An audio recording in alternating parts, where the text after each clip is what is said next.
ఈరోజు బిడ్డ నువ్వు అర్థం కాకపోవచ్చు, కొంతమందికి అర్థమయ్యే నాడు నోళ్ళు ఎల్లబెడతారు. నాయన అమ్మ కలత చెందొద్దు. విశ్వాసం ఎంత గొప్పదో చూడండి, ఎంత సుదీర్ఘ నిరీక్షణ. నా దేవుడు దర్శించిన దాకా ఓపిక పడతా, నా దేవుడు నా ఎడల జోక్యం చేసుకున్న దాకా నిరీక్షిస్తా.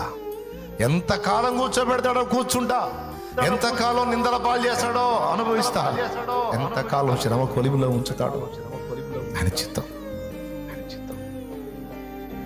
నిరీక్షిస్తా, ఎదురు చూస్తా. కానీ ఒక్కటి మాత్రం నమ్ముతున్నా, సుదీర్ఘకాలం అబ్రహాముని పరీక్షించి ఒక దశలో దర్శించాడు. సుదీర్ఘకాలం మోషేని పరీక్షించి ఒక దశలో దర్శించాడు. సుదీర్ఘకాలం ఏబును పరీక్షించి ఒక దశలో దర్శించాడు. అయితే తన కొరకు ఎదురు చూసిన భక్తుల్ని దాటిపోలేదు నా దేవుడు. ఆయన కోసం ఎదురు చూస్తున్న నన్ను కూడా దాటిపోడో.